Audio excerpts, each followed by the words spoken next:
Hello friends, welcome back to my YouTube channel create learner. तो देखिएगा, हम लोग यहाँ पर यूपीएससी, पीसीएस या एसएससी लेवल पर जो क्लासेस ले रहे थे उसमें हम इंडियन पॉलिटी को पढ़ रहे थे, ठीक है। और हमने इंडियन पॉलिटी के कुछ इंपॉर्टेंट टॉपिक्स को कवर भी कर लिया था। तो आज हम एक और नया टॉपिक लेके आए हैं। देखिए, अभी तक की मेरी जितनी भी क्लासेस रही है ना, वो सारी की सारी इस तरीके से इंपॉर्टेंट है कि वहां से कहीं ना कहीं आपको एक ना एक क्वेश्चन देखने के लिए जरूर मिलेगा, ठीक है। चाहे वो पार्ट 1 की बात की जाए, चाहे वो टाइप्स ऑफ गवर्नमेंट की बात की जाए, ठीक है, शेड्यूल्स की बात की जाए, और आज जो टॉपिक है वो भी बहुत ज्यादा इंपॉर्टेंट हो जाता है, ठीक है। यहाँ तो हम बात करेंगे सोर्सेस ऑफ इंडियन कॉन्स्टिट्यूशन की, ठीक है, कि भाई जो हमारा जो संविधान जो बनकर तैयार हुआ है, जिसको बनने में इतना लंबा समय, ठीक है, 2 साल 11 महीने 18 दिन लगा था, ठीक है। तो इतना जो बड़ा हमने संविधान बनाया है, वो हमें किस तरीके से, या उसके जो इंपॉर्टेंट प्रोविजंस हैं वो हमने कौन कौन से दुनिया के देशों के संविधानों से लेकर के हमने अडॉप्ट किए हैं, ठीक है, या अडॉप्शन कहाँ कहाँ से हमने उसको किया है, ठीक है। हालांकि देखो, बहुत सारी जो आलोचक है हमारे संविधान को क्रिटिसाइज भी करते हैं इस बेसिस पर कि इसे क्या कहा जाता है, बैग ऑफ बोरोविंग कहा गया है, ठीक है, उधार का थैला कहा जाता है। कि भैया हमने जो संविधान बनाया है ना, एक्चुअली में कोई नई चीज नहीं है कि हमें इसको बनाने में इतना लंबा समय लग गया है, ठीक है।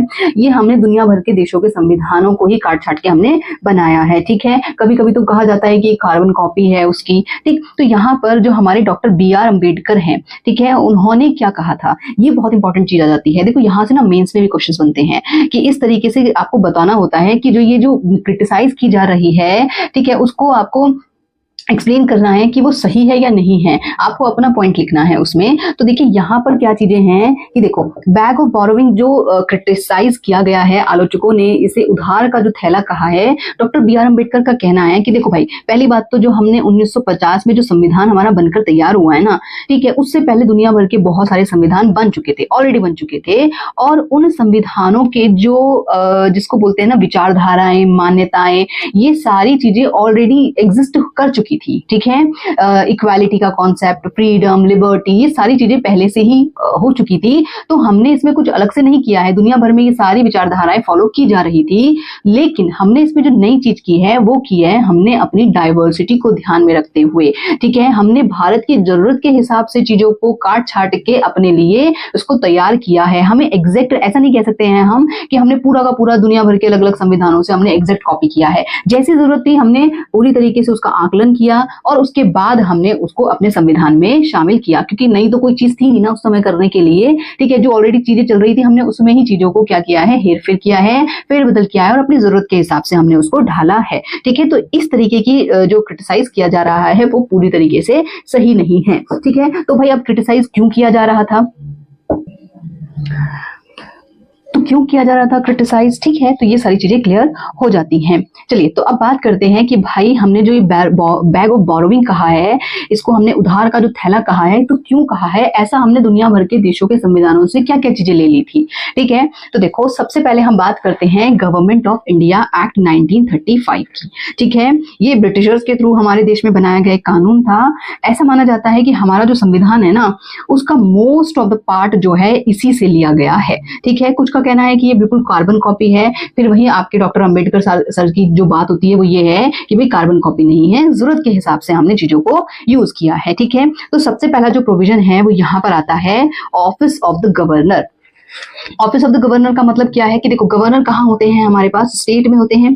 स्टेट गवर्नमेंट के हेड ऑफ द स्टेट जिसे कहा जाता है वो गवर्नर होते हैं, ठीक है। तो मतलब गवर्नमेंट ऑफ इंडिया एक्ट में भी इसी तरीके का प्रोविजन किया गया था कि भाई स्टेट्स में क्या होंगे, गवर्नर होंगे, जो राज्यपाल जिसको कहा जाता है, और वो क्या करेंगे, हेड ऑफ द स्टेट की तरीके से अपने स्टेट को, अपने प्रोविंस को कंट्रोल करने का काम करेंगे। और एज अ जो हमारे लाइक जो उस समय में क्या थे, वाइसराय वगैरह थे, उनको पूरी की पूरी रिपोर्ट सबमिट करेंगे। तो ये जो ऑफिस ऑफ द गवर्नर है, ये हमने क्या है, अडॉप्ट किया है गवर्नमेंट ऑफ इंडिया एक्ट 1935 से। फिर आता है हमारे पास फेडरल स्कीम। फेडरल स्कीम का मतलब देखो क्या है, संघात्मक शासन प्रणाली। तो देखो, यहाँ पर क्या होता है, 2 तरीके की शासन प्रणाली देखने के लिए मिलती है। एक होती है यूनिटरी, जिसे क्या कहते हैं हम, एकात्मक, ठीक है, एकात्मक शासन व्यवस्था। और दूसरी होती है हमारे पास फेडरल, जिसे कहा जाता है संघीय शासन प्रणाली, ठीक। दुनिया भर में बहुत सारे ऐसे देश हैं जहां पर यूनिटरी फॉलो की जाती है और कुछ बहुत सारे ऐसे देश भी हैं जहां पर संघीय शासन प्रणाली फॉलो होती है। तो यूनिटरी का मतलब क्या होता है? देखो, यूनिटरी का मतलब है कि एक देश है और इसमें एक ही सरकार है, जो क्या है, आपकी सेंट्रल गवर्नमेंट है, यूनियन गवर्नमेंट जिसे कह सकते हैं हम। सेंट्रल गवर्नमेंट एक ही सरकार होती है, आपकी लेवल पर अलग अलग तरीके की सरकारें एग्जिस्ट नहीं करती हैं। सारा का सारा कंट्रोल क्या होता है, एक ही तरीके की सरकार के हाथ में होता है। सारी पूरी शासन प्रणाली, गवर्निंग सिस्टम जितने भी होते हैं वो सारे एक ही सरकार के हाथ में होते हैं। फॉर एग्जाम्पल आपका चाइना हो जाता है, ठीक है, फॉर एग्जाम्पल आपका जापान हो जाता है, ठीक है, फ्रांस है आपका। ये सारे देश क्या हैं, आपके यूनिटरी सिस्टम को फॉलो करते हैं। अब आता है फेडरल सिस्टम, जिसे संघीय शासन प्रणाली भी कहते हैं। तो संघीय में क्या होता है कि यहाँ पर दो तरीके की सरकारें देखने के लिए मिलती है। एक होती है आपकी सेंट्रल गवर्नमेंट और दूसरी होती है स्टेट गवर्नमेंट, ठीक है। और जितनी भी शक्तियां होती हैं सेंट्रल और स्टेट के बीच में इक्वली डिवाइड की जाती हैं। सेंटर अपने लेवल पर सोवरेन होता है और स्टेट अपने लेवल पर सोवरेन होता है। ये दोनों एक दूसरे के एरियाज में ओवरलैप नहीं कर सकते हैं, ठीक है। तो इसको कहा जाता है फेडरलिज्म कहा जाता है, ठीक है। अब इंडिया भी क्या है, फेडरल सिस्टम को फॉलो तो करता है, लेकिन यहाँ पर हमने, क्योंकि देखो हमने अपने अकॉर्डिंग चीजों को हैंडल किया है, जैसा हमें चाहिए था, जिस तरीके से हमारा स्ट्रक्चर है, जिस तरीके से हमारी ज्योग्राफी है, पॉलिटिकल हिस्ट्री रही है हमारी, सब चीजों को देखते हुए हमने इसको किस तरीके से अडॉप्ट किया, इसमें थोड़ा सा फेरबदल किया और इसको हमने को फेडरल बना दिया। को फेडरल का मतलब है स्टेट गवर्नमेंट भी होगी और सेंट्रल गवर्नमेंट भी होगी, ठीक है। लेकिन जब भी कभी जरूरत पड़ेगी तो सेंट्रल गवर्नमेंट क्या कर सकती है, स्टेट गवर्नमेंट को ओवरलैप कर सकती है। अब सिचुएशन कब पड़ेगी, ऐसा नहीं है कि हर दिन आप किसी भी स्टेट गवर्नमेंट को ओवरलैप कर लो, ऐसा नहीं हो सकता है। तो कुछ इमरजेंसी की कंडीशन में, आपातकाल की स्थितियों में ही सेंट्रल गवर्नमेंट स्टेट गवर्नमेंट को कंट्रोल कर सकती है। तो कहने का मतलब है कि हमारे देश में को फेडरलिज्म फॉलो किया जाता है, ठीक है। सेंटर और स्टेट दोनों सरकारें एग्जिस्ट करती हैं, बट सेंटर स्टेट से थोड़ा सा ज्यादा पावरफुल हो जाती है, ठीक है। तो देखो, हमने शेड्यूल्स में भी बात की थी कि 7 शेड्यूल होते हैं। 7 शेड्यूल में से आपकी 3 लिस्ट होती हैं। यूनियन लिस्ट बात करी थी हमने, स्टेट लिस्ट की बात की थी हमने, कंकरेंट लिस्ट की बात की थी कि वैसे तो सारे सब, जैसे यूनियन लिस्ट की बात की जाए तो उसमें कानून बनाने की शक्ति सेंटर को है, स्टेट लिस्ट में स्टेट को कानून बनाने की शक्ति होती है, कंकरेंट में दोनों को होती है। लेकिन अगर ओवरलैप हो जाए, किसी भी तरीके का कोई क्लैश होता है, तो यूनियन सुप्रीम होता है, ठीक है, प्रिवेल कर जाता है उस कंडीशन में। तो इस तरीके का स्ट्रक्चर भी क्या है, हमने कहां से लिया है, फेडरल स्कीम जिसे कहते हैं हम, दो तरीके की सरकारों का एग्जिस्ट करना। तो गवर्नमेंट ऑफ इंडिया एक्ट 1935 से इसको हमने लिया है, ठीक है। फिर इसके बाद बात करते हैं हम एडमिनिस्ट्रेटिव डिटेल्स। एडमिनिस्ट्रेटिव डिटेल का क्या मतलब हो गया कि प्रशासनिक जितनी भी कार्य कुशलता होती है या जितने भी फीचर्स होते हैं वो भी हमने किससे लिए हैं, गवर्नमेंट ऑफ इंडिया एक्ट से लिए गए हैं। इसका मतलब यह है कि देखो, दुनिया भर में ऐसा कोई संविधान नहीं होगा जिसमें इतनी डिटेलिंग दी गई होगी कि एग्जाम्पल जैसे आपके IAS IPS इन सारी चीजों के बारे में भी बताया जाता है। आपकी जो आपकी सेंट्रल सर्विसेज होती हैं वो किस तरीके से बनेंगी, कैसे उनको हटाया जा सकता है, ये सारी चीजें भी क्या हो जाती हैं, आपकी एडमिनिस्ट्रेटिव डिटेल्स के अंतर्गत ही आती हैं। एडमिनिस्ट्रेटिव ट्रिब्यूनल्स की बात की जाती है, तो ये बहुत बारीकी से क्या है, हमारा गवर्नमेंट ऑफ इंडिया एक्ट से इसको बोरो किया है, ठीक है। फिर आता है जुडिशरी। तो देखो 1935 का एक्ट ना एक फेडरल कोर्ट की बात करता है। फेडरल कोर्ट की बात का मतलब क्या है कि भाई पूरे देश में आपके जितने स्टेट हैं, जितने सेंटर है, मतलब एक सेंटर और स्टेट के बीच में कोई भी कोलैप्स होता है, कोई भी क्लैशेस होता है, तो उस स्थिति में कहां जाने का अधिकार होता है, फेडरल कोर्ट में जाने का अधिकार होगा। एक तरीके से संघीय न्यायालय की स्थापना करने का प्रावधान 1935 में किया गया था, ठीक है। और आज का जो हमारा सुप्रीम कोर्ट है ना कहीं इसी चीज को फॉलो करता है, ठीक है। तो जुडिशरी जो सिस्टम है वो भी हमने कहां से लिया है, गवर्नमेंट ऑफ इंडिया एक्ट 1935 से इसको फॉलो किया है। फिर आता है इमरजेंसी प्रोविजंस। तो यही वो प्रोविजंस हैं जिस समय में हमारे देश का ना एक अद्भुत सा मतलब क्या है, हमारा जो कॉन्स्टिट्यूशन है बिल्कुल अद्भुत है, ठीक है, अद्वितीय, यूनिक कहा जाता है इसे। क्योंकि देखो वैसे तो हमारा देश क्या है, फेडरलिज्म को फॉलो करता है, को फेडरलिज्म कहते हैं इसे। सेंटर ज्यादा पावरफुल होता है स्टेट से, ठीक है, लेकिन जरूरत पड़ने पर सेंटर स्टेट को ओवरलैप कर सकता है। तो वो जरूरत क्या हो जाती है, इमरजेंसी के प्रोविजन, आपातकाल। तो भारत में 3 तरीके से आपातकाल लग सकता है, जिसमें से आता है नेशनल इमरजेंसी, स्टेट इमरजेंसी और फाइनेंशियल इमरजेंसी, ठीक है। तो इन स्थितियों में क्या हो जाती है, आपके सेंटर जो होता है स्टेट से ज्यादा पावरफुल हो जाता है, और हमारा फेडरलिज्म से क्या होता है, यूनिटरी में चेंज हो जाता है। ठीक है, तो ये भी इमरजेंसी के प्रोविजंस भी गवर्नमेंट ऑफ इंडिया एक्ट 1935 से ही हमने लिए हैं। फिर इसके बाद बात करते हैं पब्लिक सर्विस कमीशन। ठीक है, जैसे UPSC union public service commission जो है ना, ठीक है, ये जो इनका जो एक तरीके से ब्लूप्रिंट है वो कहाँ पे है, आपका गवर्नमेंट ऑफ इंडिया एक्ट 1935 से लिया गया है। ठीक है, तो चलिए इसके बाद बात करते हैं हम अमेरिका के कॉन्स्टिट्यूशन से हमने क्या क्या फॉलो किया है। तो देखो अमेरिका का जो कॉन्स्टिट्यूशन है ना, वो दुनिया का भी बहुत पुराना कॉन्स्टिट्यूशन है। 1787 में ये सब चीजें बनकर तैयार हुई थी। ठीक है, विश्व का पहला व प्राचीनतम जिसे कह सकते हैं हम, ये फेडरलिज्म को फॉलो करता है। संघीय शासन प्रणाली अमेरिका में भी पाई जाती है, लेकिन ये एक्चुअल संघीय शासन प्रणाली है। यहाँ पर सेंटर और स्टेट प्रॉपरली सेपरेट होती है। सेंटर अपने लेवल पर काम कर सकती है और स्टेट अपने लेवल पर काम करती है। दोनों एक दूसरे के एरियाज में किसी भी तरीके का कोई इंटरफेयर नहीं करेंगी। ठीक है, तो यहाँ पर हम अमेरिकन कॉन्स्टिट्यूशन से हमने सबसे पहला जो लिया था वो है फंडामेंटल राइट्स। ठीक है, तो फंडामेंटल राइट्स का जो ओरिजिन है वो कहां से होता है, हमारे देश में अमेरिकन कॉन्स्टिट्यूशन से होता है। ठीक है, कितने फंडामेंटल राइट्स हैं, ओरिजिनली 7 थे, अब जाकर के 6 हो चुके हैं। राइट टू प्रॉपर्टी को हटा दिया गया था। ठीक है, फिर आता है पोस्ट ऑफ वाइस प्रेसिडेंट। देखो वाइस प्रेसिडेंट क्या है, हमारे देश में कैसी शासन प्रणाली है, पार्लियामेंट्री फॉर्म ऑफ गवर्नमेंट है। अभी बताती हूँ आगे पार्लियामेंट्री फॉर्म ऑफ गवर्नमेंट किसे कहते हैं। ठीक है, लेकिन देखो पार्लियामेंट्री फॉर्म ऑफ गवर्नमेंट होने के बावजूद क्या है, हमारे पास प्रेसिडेंट है, वाइस प्रेसिडेंट का भी पोस्ट होता है। ठीक है, तो ये जो वाइस प्रेसिडेंट की जो ये पोस्ट है ये हमने अमेरिकन कॉन्स्टिट्यूशन से फॉलो किया है। ठीक है, फिर इसके बाद बात करते हैं हम इम्पीचमेंट ऑफ प्रेसिडेंट कि देखो अगर राष्ट्रपति को किसी स्थिति में हटाना पड़े, ठीक है, तो कौन सी ऐसी कंडीशन होंगी जिससे हम उनको हटा सकते हैं, तो इसे कहा जाता है इम्पीचमेंट। ठीक है, इम्पीचमेंट ऑफ प्रेसिडेंट। तो ये जो है हमने ये अमेरिकन कॉन्स्टिट्यूशन से इसको फॉलो किया है। जुडिशियल रिव्यू, जुडिशियल रिव्यू का मतलब क्या होता है कि भाई कोर्ट जो है ना, जो जुडिशरी है हमारे पास में, वो इतनी पावरफुल होती है कि अगर पार्लियामेंट कोई कानून बनाती है और ये जो कानून है किसी भी तरीके से फंडामेंटल राइट्स का अबॉलिशन करते हैं या लोगों के अधिकारों का हनन करते हैं, तो उस स्थिति में कोर्ट जो है क्या कर सकती है, पार्लियामेंट के एरिया में जाकर इंटरफेयर कर सकती है और जुडिशियल रिव्यू के अकॉर्डिंग उन कानूनों को हनन कर सकती है या उसको समाप्त करने की पावर जुडिशरी के पास में होती है। इसे कहा जाता है जुडिशियल रिव्यू। ठीक है, न्यायिक पुनरीक्षा कहा जाता है इसे। ठीक है, तो ये भी हमने कहां से लिया है, अमेरिकन कॉन्स्टिट्यूशन से इसको फॉलो किया है। ठीक है, फिर आता है removal of supreme court and high court जजेस। अब सुप्रीम कोर्ट के जजेस को कैसे हटाया जा सकता है, हाई कोर्ट के जजेस को कैसे हटाया जा सकता है, ये सब चीजें भी हमने अमेरिकन कॉन्स्टिट्यूशन से ही फॉलो किया है। ठीक है, इसके बाद बात करते हैं ब्रिटिश कॉन्स्टिट्यूशन की। ठीक है, कि देखो ब्रिटिश कॉन्स्टिट्यूशन से हमने क्या क्या चीजें अडॉप्ट की हैं, तो सबसे पहले हमने अडॉप्ट किया है parliamentary form of government. Britishers ने, भाई देखो इतने समय तक ब्रिटिशर्स ने हमारे देश पर राज किया है। ठीक है, तो भाई उनकी लेगेसी को तो फॉलो करना ही पड़ेगा ना, क्योंकि देखो हमारा जो पूरा पॉलिटिकल सिस्टम इस तरीके से डेवलप हो चुका था कि हम नई चीजों में एक्सपेरिमेंट नहीं कर सकते थे। ठीक है, या जिन चीजों में कर सकते थे उन्हीं चीजों को हमने अडॉप्ट किया है, बेसिक चीजों को हमने नहीं छेड़ा है। तो बेसिक क्या चीजें थी, देखो पार्लियामेंट्री फॉर्म ऑफ गवर्नमेंट। देखो इसका मतलब क्या होता है एक्चुअल में कि देखो जब ब्रिटिशर्स थे ना तब भी हमारे देश में यही फॉर्म ऑफ गवर्नमेंट यूज की जा रही थी, जिसे संसदीय शासन प्रणाली कहा जाता है।